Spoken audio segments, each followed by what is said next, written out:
ان پر فرشتوں کا نزول ہوتا ہے، نہ کوئی غم کرو نہ خوف، خوشیاں مناؤ جنت کی جس کا تم سے وعدہ کیا گیا تھا۔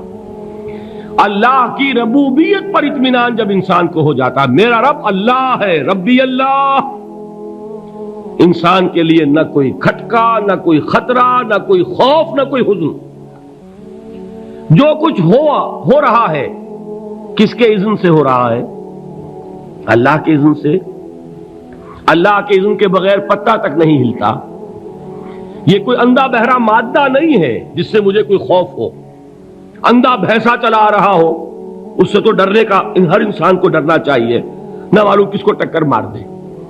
لیکن نہیں، اس کائنات کو چلانے والا ایک سمیع و بصیر خدا ہے، وہ جو میرا دوست ہے، میرا ولی ہے۔ اللہ ولی الذین آمنوا یخرجہم من الظلمات الی النور۔ اللہ اہل ایمان کا ولی ہے، ساتھی ہے، پشت پناہ ہے، مددگار ہے، حمایتی ہے۔ بتائیے جسے یقین ہو جائے کہ اللہ میرا مددگار، اللہ میرا محافظ، اللہ میرا پشت پناہ، اللہ میرا حمایتی، اس کے لیے کوئی خوف ہوگا؟ اس سے کوئی ڈر ہوگا؟ میں مثال دیا کرتا ہوں ایک بہت سادہ، پنجاب کے دیہات کی۔ تو بڑا چودھری ہے اور کوئی غریب کسان ہے۔ اس غریب کسان کے جانوروں کو ہر وقت اندیشہ ہوگا چوری کا، کوئی میری بھینس کھول کر نہ لے جائے، کوئی میرا بیل کھول کر نہ لے جائے۔ لیکن جس کے بارے میں یہ سب کو معلوم ہو کہ وہ جو بڑا چودھری ہے وہ اس کا دوست ہے، اس کی بچیا کو کوئی خوف ہوگا؟ اس کی بھینس پر کوئی ہاتھ ڈالے گا؟ اسے کوئی اندیشہ ہوگا؟ نہیں۔ کیوں؟ کہ وہ بڑا چودھری، بڑا اس کا یہاں کا سردار، جاگیردار، سب کو معلوم ہے وہ میرا دوست ہے، کوئی میرے خلاف اقدام نہیں کر سکتا۔ اس دنیا میں یہ چھوٹی سی بات اگر آپ کے دلی اطمینان اور سکون کا باعث بن سکتی ہے تو ذرا تصور کیجئے۔ میں لفظ تصور استعمال کروں گا صرف اس لیے کہ اس کا ہم جس کو کہتے ہیں ادراک اور شعور کر نہیں سکتے، اگر کے ساتھ کر سکتے۔ اگر یقین ہو کہ اللہ میرا مددگار اور یقین ہو کہ اللہ ہر آن میرے ساتھ ہے، پھر کوئی خوف؟ کس کا خوف؟ کوئی شے اللہ سے بالاتر ہے؟ کوئی قوت اس سے زیادہ طاقتور ہے؟ کوئی اس کے ارادے کو بدلنے والا ہے؟ کوئی اس کی مشیت کے آڑے آنے والا ہے؟ یہی بات ہے جو حضور نے فرمائی۔ یہ ایمان کا حاصل ہے لب لباب، کہ دیکھو اچھی طرح اس بات کو ذہن نشین کر لو، اگر تمام انسان مل کر تمہیں کوئی نقصان پہنچانا چاہے نہیں پہنچا سکتے، مگر جو کچھ اللہ نے لکھ دیا ہو، اور تمام انسان مل کر تمہیں کوئی نفع پہنچانا چاہیں نہیں پہنچا سکتے، مگر وہ شے جو اللہ نے طے کر دی ہو۔ آپ پھر میں کہوں گا ذرا طاری کیجئے، اسے فرض کیجئے، اسے سوچئے۔ اگر اس حدیث پر ہمارا دل ٹھکا ہوا ہو تو کسی سے ڈر ہوگا؟ یہ مجھے نقصان نہ پہنچا دے، یہ میری رپورٹ خراب نہ کر دے، یہ میری انکریمنٹ نہ رکوا دے، یہ میرا یہ نہ بگاڑ دے، یہ میرا یہ نقصان نہ پہنچا دے۔ اس کا ڈر، اس کا ڈر، اس کا خوف، اس کی خوشامد، اس کے لیے جا کر طرح طرح سے اپنی عزت نفس کو ذلیل کروانا اس کے سامنے، یہ سب کچھ کیوں کرتا ہے انسان؟ جب سمجھتا ہے کہ اس کے ہاتھ میں میرا کوئی نفع ہے، اس کے ہاتھ میں میرے لیے کوئی ضرر ہے، یہ مجھے کوئی گزن پہنچا سکتا ہے، یہ مجھے کوئی نقصان پہنچا سکتا ہے، یہ میرا کوئی کام بنا سکتا ہے، یہ میری کوئی ضرورت پوری کر سکتا ہے، اسی کا نام شرک ہے۔ جہاں آپ نے یہ سمجھا کہ غیر اللہ کے اندر کوئی طاقت موجود ہے، وہی شرک ہے۔ بتوں سے تجھ کو امیدیں، خدا سے نو امیدی، مجھے بتا تو صحیح اور کافری کیا ہے؟ شرک تو یہ ہے۔ جس پر بھی تمہیں یہ خیال ہے، کلمہ ہے یہ کلمہ سوم، لا حول ولا قوت الا باللہ، ذرا اس پر دل کو کبھی اگر آپ تصور کریں، پھر فرض کریں، دل ٹھک جائے اس پر، کوئی طاقت نہیں۔ یہی بات تھی جو شیخ عبد القادر جیلانی رحمۃ اللہ علیہ نے اپنی وصیت میں اپنے بچے سے کہی۔ 11ویں دینے والے ہیں، لیکن حضرت شیخ عبد القادر جیلانی کی وصیت اور تعلیمات کو کتنے لوگ ہیں کہ جانتے ہو؟ یہ جن مقامات تک پہنچے ہیں وہ کس چیز کی بدولت پہنچے؟ انہوں نے جو پیغام دیا وہ کیا تھا؟ اے میرے بچے، جس طریقے سے قرآن مجید میں حضرت لقمان کی نصیحتیں جو ہے نقل کر دی گئی ہیں، میں یہ عرض کروں گا بالفرض اگر قرآن حضرت عبد القادر جیلانی کے بعد نازل ہوا ہوتا تو شیخ عبد القادر کی یہ نصیحتیں بھی قرآن میں درج ہوتی۔ اتنی اونچی نصیحتیں ہیں۔ اے میرے بچے، اس حقیقت کو ذہن نشین کر لے، لا فاعل فی الحقیقت ولا مؤثر الا اللہ۔ اس کائنات میں نہ کوئی فاعل حقیقی ہے نہ مؤثر حقیقی ہے سوائے اللہ کے۔ کسی شے میں کوئی تاثیر نہیں اگر اللہ نہ چاہے۔ آگ جلا نہیں سکتی اگر اللہ نہ چاہے، پانی ڈبو نہیں سکتا اگر اللہ نہ چاہے، زہر ہلاک نہیں کر سکتا اگر اللہ نہ چاہے، کوئی چیز فائدہ نہیں پہنچا سکتی اگر اللہ نہ چاہے۔ تو در در پہ کیوں سر جھکاتے ہو؟ در در پر کیوں جبیں سائی کرتے ہو؟ سب کے سامنے کیوں ہاتھ پھیلاتے ہو؟ ایک اللہ سے مانگو، ایک اللہ کے سامنے زمین پر اپنی جبین رکھو۔ لا فاعل فی الحقیقت ولا مؤثر الا اللہ۔ نظر آتا ہے ہمیں کہ پانی پیاس بجھا دیتا ہے، پیاس بجھانے کی صلاحیت پانی میں نہیں ہے، اللہ کے اذن سے۔ کھانا بھوک مٹا دیتا ہے، بھوک مٹانے کی صلاحیت کھانے میں نہیں ہے، اذن رب میں ہے۔ دیکھیے یہی یقین تھا حضرت موسیٰ علیہ السلام کا واقعہ یاد کیجئے۔ سامنے سمندر آ گیا ہے، قوم دیکھتی ہے پیچھے کہ گرد و غبار کا طوفان ہے۔ معلوم ہوا کہ فرعون اپنے لشکر سمیت آ گیا ہے۔ لشکر جب چلتا تھا تیز رفتاری کے ساتھ تو گرد و غبار کا جو طوفان اٹھتا تھا اس کا تصور کیجیے، اور لمحہ بلمحہ وہ قریب آ رہا ہے۔ پوری قوم نے کیا کہا؟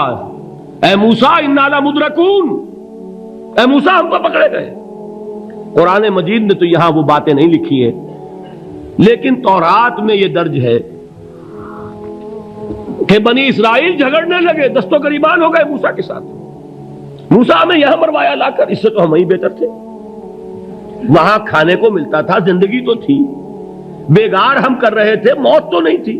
اب جو کچھ ہوگا اس کا تصور کرو، جس طریقے سے ہمارے ٹکڑے اڑائے جائیں گے۔ تو لڑ رہے ہیں حضرت موسیٰ علیہ السلام سے، یہ تورات کی تفصیل ہے۔ قرآن میں صرف اتنا آیا ہے، پریشان ہو کر انہوں نے کہا انا لمدرکون، موسیٰ ہم تو پکڑے گئے۔ اس وقت موسیٰ کا جواب کیا ہے؟ کلا ان معی ربی سیہدین، نہیں، میرے ساتھ میرا رب ہے، وہ راستہ دے گا۔ بتائیے کہاں راستہ نظر آ رہا ہے؟ یہ ہے ایمان بالغیب۔ راستہ نظر نہ آئے تب اللہ پر یقین ایمان ہے۔ جیب میں پیسے ہوں اور تب دل کو اطمینان ہے تو ایمان کس پر ہوا؟ پیسے پر، اللہ پر نہیں۔ جب وسائل و ذرائع نہ ہو اور پھر یقین ہو کہ اللہ مسبب الاسباب ہے، وہ اسباب کا پابند نہیں ہے، وہ اسباب کا محتاج نہیں ہے، اسباب اس کے محتاج ہیں۔ اگر یہ یقین ہے تو اللہ پر ایمان ہے، یہ نہیں ہے تو تمہارا ایمان اسباب پر ہے، وسائل پر ہے، ذرائع پر ہے، مادیات پر ہے، اللہ پر نہیں۔ اس وقت کہاں راستہ تھا؟ کوئی راستہ تھا؟ سمندر ہے اور ادھر سے لشکر آ گیا ہے۔ کلا ان معی ربی سیہدین۔ اب دیکھیے ایمان کہہ دینا آسان ہے، ہوا معکم اینما کنتم، جہاں کہیں بھی تم ہوتے ہو اللہ تمہارے ساتھ ہوتا ہے، لیکن اس کا یقین قائم ہو جائے تو زمین و آسمان کا فرق واقع ہو جائے۔ یہی بات ہوئی حضور کے ساتھ۔ غار ہے، چھپے ہوئے ہیں محمد الرسول اللہ اور آپ کے وہ یار غار ابو بکر صدیق رضی اللہ تعالی عنہ۔ اقبال نے حضرت ابو بکر کی شان میں چند اشعار کہے صرف، لیکن واقعہ یہ ہے کہ بھاری بھاری نظموں پر اور قصیدوں پر بھاری ہے، طویل ترین نظمیں اور قصیدے ہوں ان پر بھاری ہے۔ ہمتیں ابو بکر کی ہمت جو ہے، کشت ملت را چو ابر، جیسے بارش سے کھیتی اپجتی ہے، ابو بکر کی ہمت اور عزیمت اس امت کو اسی طرح سینچنے والی ہے۔ ثانیے اسلام و غار و بدر و قبر، وہ دوسرے تھے اسلام میں، دوسرے پہلے کون تھے؟ انا اول المومنین، حضور فرماتے ہیں سب سے پہلا ایمان لانے والا میں، دوسرے ابو بکر۔ ویسے ہمارے ہاں یہ چلتا ہے اختلاف، حضرت علی پہلے ہیں کہ حضرت ابو بکر پہلے ہیں، لیکن اس میں بڑی خوبصورت تطبیق قائم کی ہے علماء نے، اور بہت صحیح ہے۔ چار کے بارے میں فیصلہ ہی مت کرو کہ کون پہلے ہے، ان کی ایک عجیب تقسیم کر دی ہے۔ آزاد مردوں میں، بالغ مردوں میں سب سے پہلے ابو بکر، بچوں میں سب سے پہلے علی، خواتین میں سب سے پہلے خدیجہ، اور غلاموں میں سب سے پہلے زید ابن حارثہ۔ بڑی پیاری تقسیم ہے، یہ چاروں ہی پہلے ہیں، ہر ایک کے لیے اولیت ہے۔ اور واقعہ یہ ہے کہ اگر زمانی اعتبار سے تعین ہوگا تو پہلے خدیجۃ الکبریٰ آئیں گی رضی اللہ تعالی عنہ، کسی اور سے بات کرنے کی نوبت بعد میں آ سکتی ہے، پہلے تو اہلیہ محترمہ سے بات ہوئی، آتے ہی پہلی وحی ہوئی ہے، ابھی تبلیغ کا حکم نہیں تھا۔ کس کو بتایا واقعہ؟ ابھی اپنی نبوت کی تبلیغ کا تو حکم ہی نہیں آیا۔ واقعہ کس کا ہے؟ وہ خدیجہ کا ہے۔ جب کہا ہے کہ خشیت علی نفسی، مجھے اپنی جان کا اندیشہ ہے، تو کیا جواب دیا خدیجہ نے رضی اللہ تعالی عنہا؟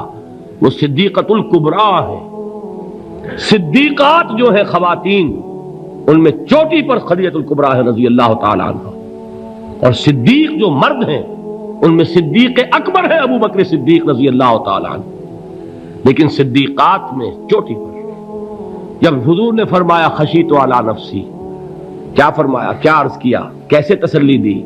نہیں نہیں، اللہ آپ کو ضائع نہیں کرے گا، آپ غریبوں کے ہمدرد ہیں، آپ مساکین کے تکالیف رفع کرنے والے ہیں، آپ بیواؤں کی سرپرستی کرتے ہیں، آپ مسافروں کی خدمت کرتے ہیں، اللہ آپ کو ضائع نہیں کرے گا۔ یہ یقین ہے اس خاتون کے اندر۔ خیر وہ ایک علیحدہ بات ہو جائے گی۔ میرے دل پر حضرت خدیجہ رضی اللہ تعالی عنہ کی شخصیت کا بڑا گہرا نقش ہے، جو وہ کوئی اور ہی وقت اور موقع ہوا تو بیان ہوگا۔ بہرحال اقبال نے ایک مصرے میں جو چار اولیتیں جمع کر دی ہیں، ہمتیں او کشت امت را چو ابر، ثانی اسلام و غار و بدر و قبر۔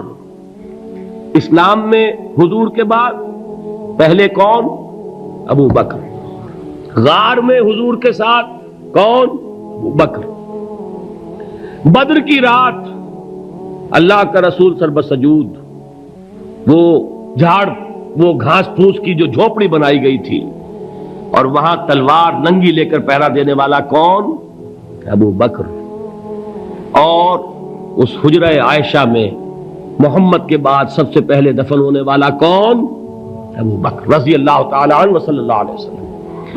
وہ جو معاملہ میں سنا رہا تھا غار ثور کا، حضرت ابو بکر بھی حضور کے خیال سے لرز گئے ہیں۔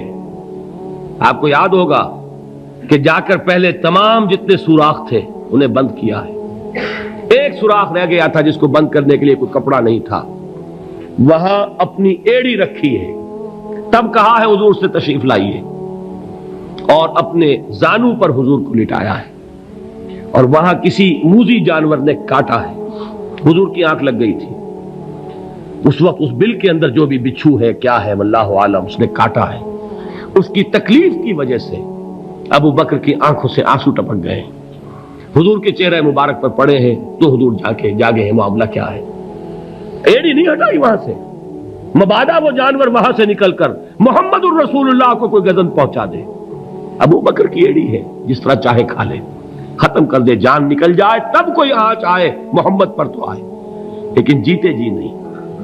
وہ ہے ابو بکر حضور کے خیال سے۔ اس وقت حضور نے پھر اپنا لعاب دہن لگایا ہے، اور اس سے پھر آپ کی تکلیف ختم ہوئی۔ جیسے خیبر میں حضرت علی کی آنکھ دکھ رہی تھی، اس کو جو شفا حاصل ہوئی ہے وہ بھی حضور کے لعاب دہن سے ہوئی۔ تو بہرحال اس وقت انہوں نے کہا ہے کہ